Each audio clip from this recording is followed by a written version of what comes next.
¿Te imaginas tener un hijo que no sea ni nene ni nena, sino una bomba atómica? Esta es la historia de una mujer que debió luchar muchísimo porque nació en una época donde las mujeres no podían estudiar y además siendo judía durante la Guerra Mundial.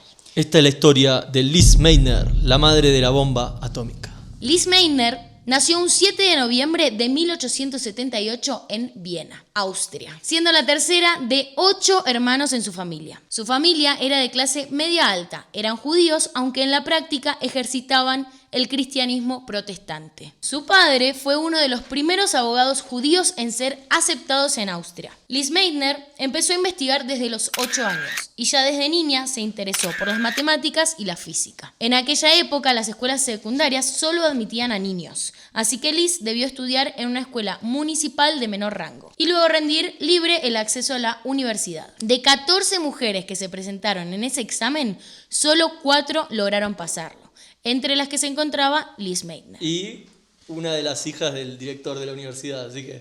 Mira, qué casualidad. Una de 3, digamos. Lise estudió física y matemáticas en la Universidad de Viena.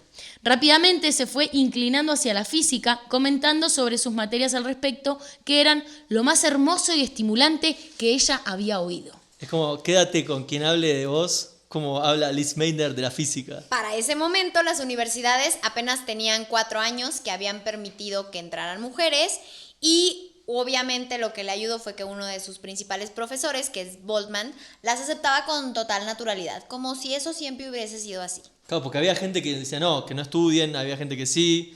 Sí, Ya no, vamos a ver un maestro que no te está jodiendo ahí la vida, ni los estudios, ni calificando menos por ser mujer, ya es una ayuda, siento yo. Y bueno, ella comenzó a estudiar la radioactividad. En 1905 se convirtió en la segunda mujer en obtener un doctorado en física por la Universidad de Viena. Ella presentó una solicitud para trabajar con Marie Curie en París, no obtuvo éxito.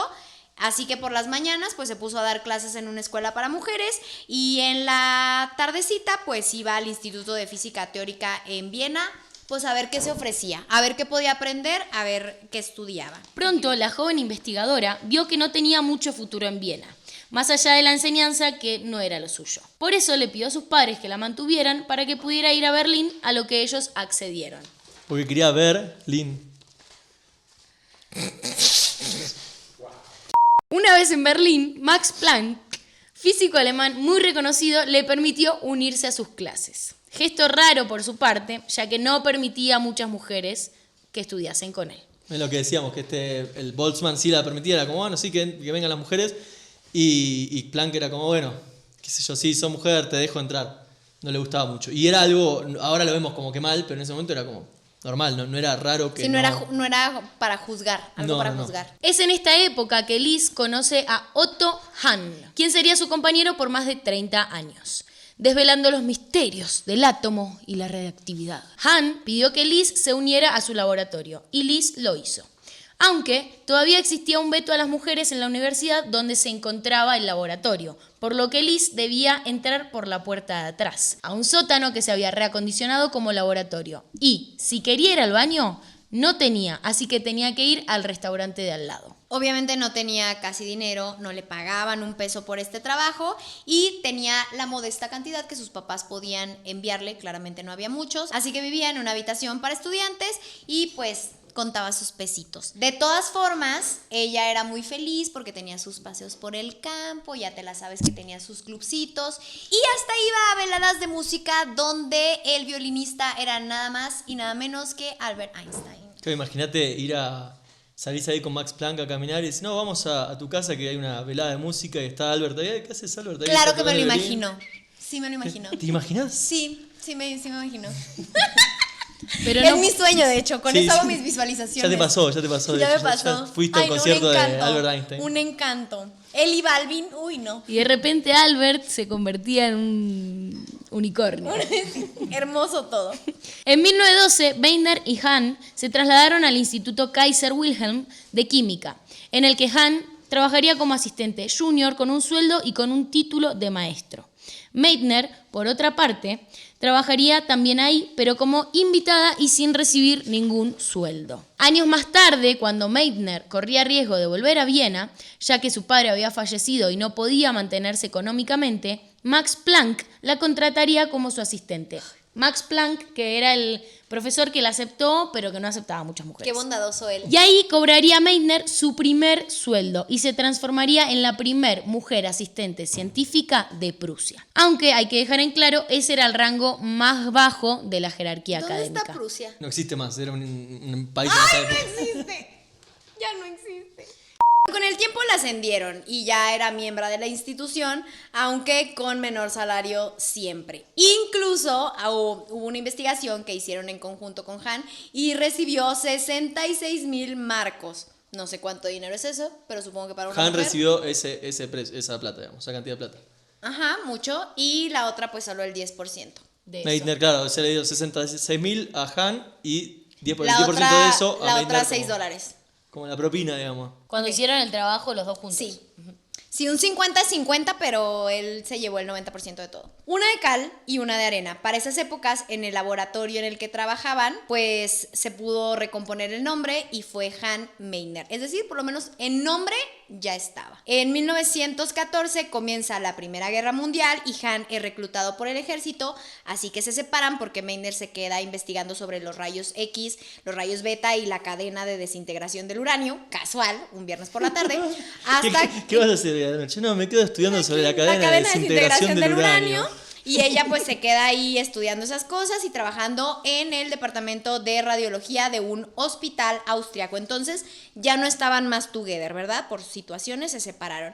Entonces a ella la dan de baja en 1916, es decir, solo un año después, y sigue con sus investigaciones pendientes. Y llega a ser directora de su propio departamento de física, lo cual hizo que ya le pagaran un poquito más. O sea, 2 marcos más, por ejemplo. O sea, sí. O sea, si antes se podía comprar un sándwich, ahora es un sándwich con su coquita. Perfecto. Tiempos de Prusia, ¿eh? Dinero, tiempos de Prusia. Dinero en tiempos Dinero de en Prusia, tiempos de es Prusia. como un libro, una película. Para esta época, Han vuelve y continúan con las tareas que tenían pendientes. Ay. ¿Qué tareas les habían quedado pendientes? Oh, Liz, ven, tenemos Ya unas sabes, tareas pendientes. Lo de la cadena de desintegración del Oh, uranio. Otto. Oh. Otto. Desintégrame el uranio. Desintégrame el uranio. Ay, cómo me gusta cómo me miras con tus rayos X. El Otto. El otro. O sea, ¿cómo me miras con tus rayos X? El Otto. El Otto. Con estos estudios logran darle una vida más larga a un elemento que habían descubierto los científicos Fajans y Göring. Y Han y Meitner nombran a este elemento químico. Protactina. Protactinio. Gracias. O sea, descubren un elemento químico de la tabla periódica. Dicho esto, ¿no sienten que han estado desperdiciando su vida? Porque yo leo el currículum de esta señora y yo, bueno, hice 3 TikTok esta semana. Encima- Uno de los bailes fue en partes, pero sí me lo medio aprendí. Y los otros 2 hiciste publi, o sea, estaba ganando plata encima. Y quedé muy cansado, me cansé muchísimo. Y mira que no soy tonta, sé otras cosas, pero, o sea, cuando leo la cadena de desintegración del uranio, digo, bueno, y yo no he aprendido a hacer tortillas. Y te quejas cuando te sacan el crédito en un video, ¿no? Como, ay, ¿por qué no me etiquetaste? Si esa Claro. idea era mía, a ella ni siquiera le están pagando. Pues bueno, digamos que mi ego está en otra etapa de la vida. Yo no aguantaría. Parte 2, la bomba atómica. Ahí viene lo bueno. El 12 de marzo de 1938 sucede la Anschluss, es decir, la unificación de Alemania con Austria. Que en verdad no fue unificación, sino que fue que Alemania invadió Austria. Y bueno, es como un eufemismo, como bueno, la Una unificación. unificación a huevo, ¿no? Y con esto Meitner pierde su condición de ciudadana austriaca y entonces Niels Bohr, padre de la cuántica, le invitó a dar una conferencia en Copenhague. Ella aceptó, dijo sí, cómo no, se fue al consulado, va por su visa para poder viajar. Ya le dijeron que no iba a poder viajar ni a Dinamarca ni a ningún lado. Sí, que la idea acá no era que fuera a dar una charla en sí, sino escapar un poco de Alemania, porque ya Austria era Alemania, ya ella quedaba sin país y tenía que escapar porque era mujer judía, sobre todo el hecho de ser judía en la Alemania nazi. Entonces dijo que se iba a dar una conferencia, pero realmente se quería quedar en el otro La lado. idea era medio escapar, empezar a escapar. No podía seguir viviendo en la Alemania nazi en la Segunda Guerra Mundial, era judía.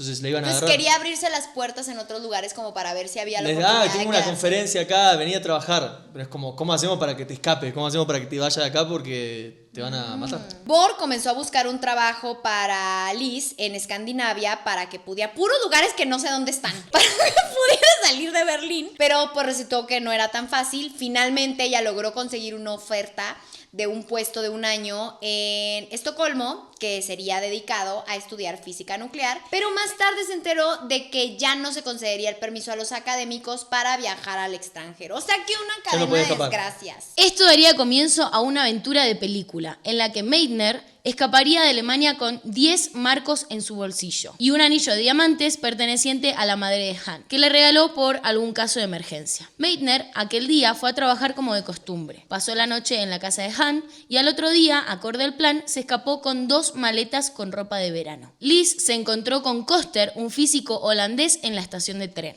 donde fingieron haberse conocido por casualidad y viajaron hasta la frontera. Allí Koster tenía un amigo que era político y lo ayudó a pasar sin problemas por las guardias fronterizas. Y cuando dicen que es todo amiguismo y los políticos, todo eso la gente se queja, ¿ves? En todos lados, acá también. Para escaparse tenía amigo político y por eso se pudo escapar. Si no, probablemente no lo hubieran dejado pasar por la frontera. Ok, de ahí Meitner volvió a Copenhague y luego a Estocolmo, en donde se uniría. O sea que ella traía un viajadero de la chingada, ¿no? Pero se terminó uniendo al personal de investigación atómica del Instituto de Manesiervan de la Universidad de Estocolmo, y donde establecería contacto con su sobrino. Esta parte ya se empieza a poner interesante, porque esta parte ya me la sé. Se reencuentra con su sobrino Otto Fritsch. Fridge. Ok, total que cuando está en Estocolmo restablece contacto con su sobrino Otto Fritsch, con quien más tarde trabajaría en conjunto durante mucho tiempo. Quiero hacer un paréntesis. Entender la situación de supervivencia total, donde sos una mujer súper inteligente, súper valiosa para la sociedad, pero tenés que estar escapando todo el tiempo, no tenés casa, no tenés estabilidad, No tenés salario, no tenés no tenés plata, sueldo. nada. Es muy desesperante Tienen y que dar un horrible. anillo para que vos te puedas tener algo de plata por situación de emergencia, porque vos tenés 10 marcos, que no sé qué serán, 10 pesos. Ya entiendo de dónde sacó el enojo para crear la bomba atómica. Total, por un lado Liz está fuera de Alemania y mientras tanto Otto Hahn y Fritz Strassmann, donde estaban por su lado, produjeron el primer ejemplo de la fisión nuclear creada por personas, pero no entendieron muy bien qué resultados estaban obteniendo, así que le pidieron a Liz que por favor les explicara a ella si tenía una teoría. ¿Sabes? Que es como, tengo este despedorre, no sé cómo está funcionando. Si tú tienes una teoría, por favor, entrégamela. Como dice esto. Colabórame. Che, hice esto. ¿Qué? ¿Hice esto qué ¿Qué es? es lo que hice? Así pasa. No sé bien qué hice, pero lo hice. Hice esto, pero ¿cómo? ¿Qué No es? no sé bien lo que hago, pero luzco genial haciéndolo. Literal, esa fue la que le aplicaron como...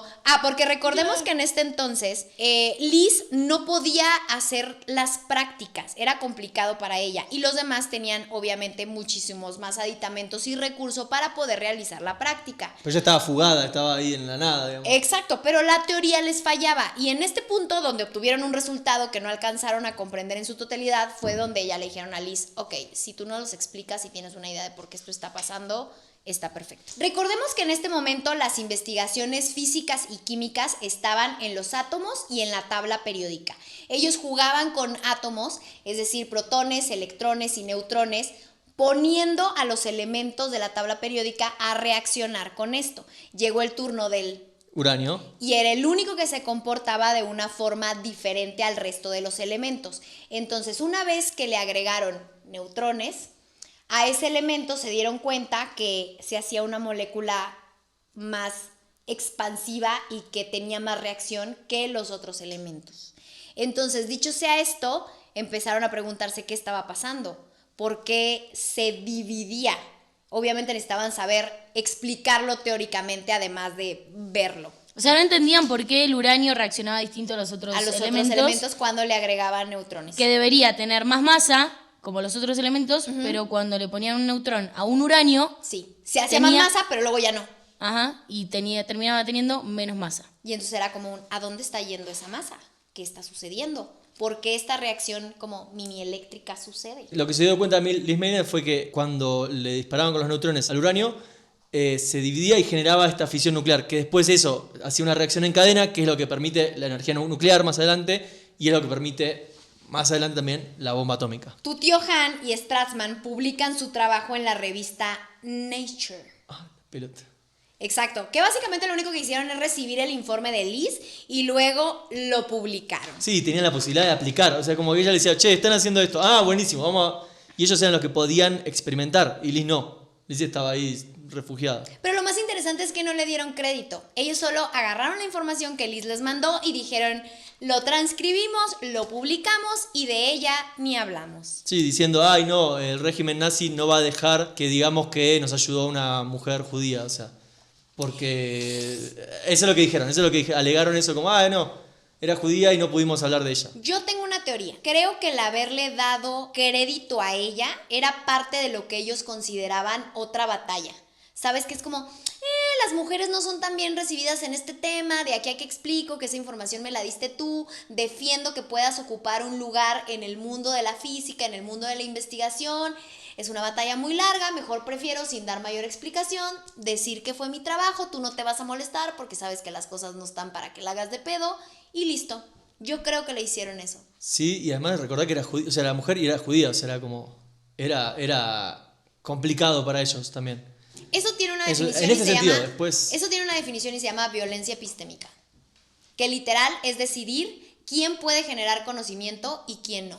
Y siento que el haber explicado que ese conocimiento venía de una mujer, para ellos era un tema que ni siquiera era tan importante comparado con poder resolver los misterios de la fisión nuclear. Así es como yo lo veo. Y es la única razón que encuentro para que ella no se haya enojado con ellos y los haya acribillado a todos. Bueno, y de hecho, el hecho de no haber sido coautora fue uno de los argumentos que después usaron para no darle el premio Nobel a Liz Maynard. Ah, claro, porque el premio Nobel, recordemos que se le da a las personas que practican y teorizan algo. Por ejemplo, no sé, tienes esta cosa de la fisión nuclear y entonces tú puedes presentar la teoría, pero si no presentas la práctica, no puedes ser nominado para el premio Nobel. Entonces ese fue el pretexto que ellos dieron. Así, tu teoría es muy bonita, pero como no lo estás practicando, no te lo podemos dar. Y dicho sea esto, ya fue nominado un montón de veces por muchos compañeros, creo que 48 veces, una cosa así, ¿no? Sí, Maynard fue nominada 48 veces para el premio Nobel,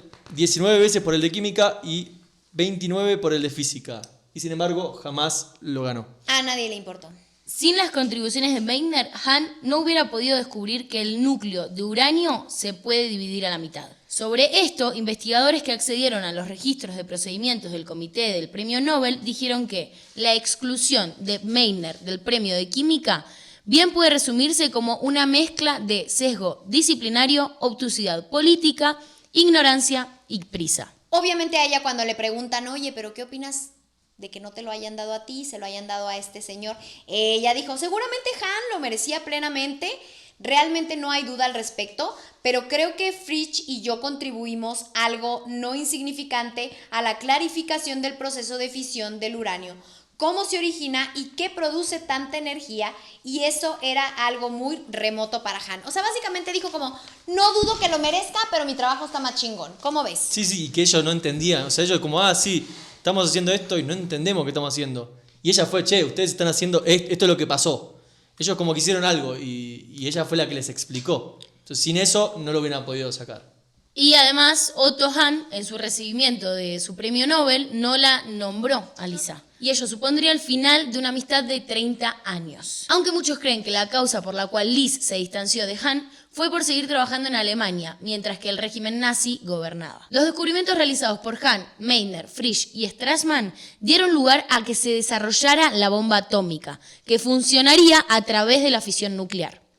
A partir de estos descubrimientos es que se comienza el proyecto Manhattan con Oppenheimer a la cabeza en Estados Unidos para descubrir la bomba atómica. Maynard fue invitada al proyecto Manhattan, pero su respuesta fue: no tendré nada que ver con una bomba. Lo que sigue es historia bien conocida. En 1945, Estados Unidos lanzaría 2 bombas atómicas sobre Hiroshima y Nagasaki, dando fin a la Segunda Guerra Mundial. Ante esto, Maynard diría que los bombardeos fueron una sorpresa para ella y que lamentaba que la bomba tuviera que ser inventada. Y con esto damos paso a la... Parte 3, los premios. Después del bombardeo de Hiroshima y Nagasaki, que ya sabemos cómo salió eso, ella descubrió que se había convertido en toda una celebridad en Estados Unidos porque claramente, aunque intentaron tapar su participación, pues su nombre seguía resonando por todos lados. Inclusive tuvo una entrevista con Eleanor Roosevelt, que era la primera dama en ese entonces de los Estados Unidos. Por ejemplo, también en 1946, un año después del fin de la guerra, ella va a Nueva York, donde es recibida, pero sí con laureles, y la invitan a dar conferencias en Princeton, Columbia y Harvard. Ella obviamente es elogiada hasta por Albert Einstein como nuestra Marie Curie o la Marie Curie alemana, e invitada a cenar con el presidente de los Estados Unidos. Ella obviamente recibió numerosos premios, entre ellos Mujer del Año, la medalla Limbis de la Academia de Ciencias de Prusia, que ya sabemos dónde está, el premio de la Academia de Ciencias de Austria, el premio Ellen Richards, el de las Ciencias de la Ciudad de Viena, etcétera, etcétera. Bueno, te ayudo, yo sigo. La medalla Max Planck de la Academia Alemana de Ciencias Físicas, el premio inaugural de Otto Hahn de la Sociedad Alemana de Química y la medalla Wilhelm Exner, la condecoración austríaca para la ciencia y el arte. Entre muchos otros. Ella, pero sí que multipremiada y multigalardonada. Un montón de premios. Montón que de no premios. podemos ni nombrar. Seguimos. Además de todos los premios, a Liz Meitner le permitieron formar parte del comité que seleccionaba quién ganaba los premios Nobel. Y eso No fue te vamos a dar uno, pero te vamos a permitir participar en la selección. Pero uno de los honores más importantes es que un elemento recibió su nombre en la tabla periódica. el Meitnerio, el elemento 109. No sabemos para qué sirve, pero seguro es fabuloso. Pero él es genial haciéndolo. Yo uso Meitnerio para limpiar el suelo de mi alma. cocina. En fin. Bueno, con esto se buscaba recompensar de alguna forma uno de los mayores errores históricos cometidos por el premio Nobel. Ahí tenés, Otto Hahn, mirá de quién te burlaste vos, mirá. Your face. Ahí tiene su propio elemento, vos tenés tu propio elemento, existe el Para janerio. ese entonces él ya No estaba hay. muy muerto, ¿no? El otonerio, sí, no Solo importa. digo, para ese entonces ya... Había muerto millonario, así, Sí, ya no fumando importa. billetes de 100 En fin, prusianos. pero es la única mujer que tiene un elemento en la tabla periódica con su honor. Exclusivo. Exclusivo. También es cierto que la 2 veces ganadora del premio Nobel Marie Curie tiene su propio elemento, el curio, pero ella debe compartir el elemento con su esposo Pierre Curie, ya que fue bautizado con ese nombre en honor a ambos. O sea, un 50%. Es la primera mujer en tener un elemento completo para ella. Pero ella es Marie Curie. Podríamos decir que el mercurio es de ella y el curio es del esposo. ¿No? Podemos modificar toda la historia en este podcast. Ahorita mandamos ahí la solicitud. Sí, hay otras mujeres que tienen nombres de elementos, pero son la mayoría mitológicas. Es decir, Curie lo comparte con su esposo. Y las otras, por ejemplo, la princesa Europa, la madre Niobe, las diosas Palas, Atenas, Selene y Freya. Un saludo si nos están viendo, por cierto. Un saludo para Palas, Atenas, Selene. Si quieren y venir a nuestro Freya programa, nos encantaría entrevistar. Gracias por todo. De Iztapalapa, y le mandamos un saludo. Selene, Freya y Atenas. Ya, bueno. Lo que igual yo quiero Pero son todas aclarar. figuras mitológicas, no, ninguna mujer real tiene un nombre para ella. ¿Sí? De todas formas, tampoco, porque las mujeres no tenemos apellido. Son todos, o sea, nuestros apellidos son siempre de nuestros padres. Acá nos dicen en producción que, excepto en Brasil, que el primer apellido fue materno y no paterno. El epitafio de Liz Meitner, es decir, lo que se encuentra escrito en su tumba. Lo acabas de prender, ¿o no? Igual que yo. Epitafio es lo que se escribe en tu tumba. Escrito por su colaborador Otto Frisch, dice: Lisa Meitner, una física que nunca perdió su humanidad. Esto se debe a que Liz Meitner fue la única persona que se negó al proyecto Manhattan. Incluso cuando de haber dicho que sí, podría haber vivido una cómoda vida lejos de la guerra en los Estados Unidos. Yo siento que ella pensó, detrás de esta bomba atómica voy a ir yo, pero también muchos hombres, que seguramente me van a hacer gaslighting estando ahí. Mi nombre no va a figurar tanto en medio de 54 hombres más que van a querer ir a medir quién tiene la pistola más grande o la bomba nuclear más poderosa. ¿Qué es más poderoso? ¿Que yo vaya y me pierda entre 50 nombres de vatos o que yo me quede aquí diciendo que no para ser la única? Lo lo que me entristece mucho es que probablemente Liz Meitner, si hubiera tenido más recursos y más apoyo, podría haber hecho descubrimientos épicos que nunca nos vamos a enterar porque no tuvo ese apoyo. Bueno, pasa todavía hoy. Es un nene que nace con recursos bajos. Por más que tenga un IQ más alto, cuando es joven, después de un tiempo ya se iguala y tiene un IQ más normal. Que igual una persona que nace con un IQ y que tiene buenos recursos, o sea, se iguala con alguien que tiene buenos recursos y que tiene un IQ normal. Si puede ser un genio, nace la próxima Liz Meitner. Sí, y claro, es como si no puedes tiene los nacer recursos, con un cuerpo muy elástico, pero si no te hicieron los ejercicios los primeros 6 años, ya no funcionó como debía de haber funcionado. Ya no alcanzó su máximo potencial. yo quiero preguntar, ¿ustedes hubieran No. participado del proyecto Manhattan para desarrollar la bomba atómica? ¿No? No. Yo sí. Ya nos queda claro porque eres el hombre de aquí. No, porque... Tú querías me imagino- ir a medirte tu pistola. ¿Qué hace con el micrófono? ¿Qué? Señora, deje el micrófono tranquilo. Yo había participado... O lo tiene acá, o lo tiene acá. Siento que hubiera participado más siendo Liz Meitner, digamos, obviamente no soy mujer, pero siendo mujer Yo pensé judía y que sí. estar en una situación así donde estoy viviendo mal y voy a ir allá, me pueden dar honores, más allá de que sí, mi nombre se va a disipar, me van a pagar bien, porque voy a estar bien paga ahí. Es que no te iban a dar honores. Entre todos esos hombres no Después te... lo recibió no, ella los honores. No, pero a lo que me refiero es que yendo a participar en esa bomba atómica... Sos una cantante con el micrófono, lo mueve de acá, pareces Axel A Roxer, ver. que te cae. A ver, es que yendo a participar ahí, tu nombre no hubiera ni siquiera figurado porque te hubieran tragado el crédito entre todos esos que estaban ahí. Tú viste la película, eso era una masacre.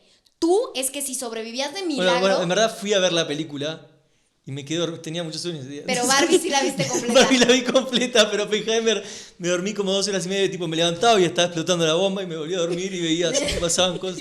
La voy a ir a ver de vuelta porque fue una vergüenza. Pero ¿entiendes a lo que me refiero? Que de hecho la Como película mujer- no la nombra. No la nombran, es casi que no como la... mujer no nada. valía la pena tanto estar ahí metida entre... Es como atáscate si quieres que hay lodo, pero te vas a perder. Bueno, ¿y ustedes hubieran aceptado, siendo Liz Meitner, estar en el proyecto Manhattan? Escriban por qué no hay en los comentarios. ¿Por qué no? Esto fue Ellas y sus huellas, que nunca dijimos el nombre del podcast en ningún El nombre es lo de menos porque somos todo y nada a la vez. Y si les gustó este video, denle like, suscríbanse, todas las cosas esas. Queremos agradecer a Espacio Arcano Central de Medios por este lugar espectacular. Por Si la quieren- paciencia. Por la paciencia, más que todo.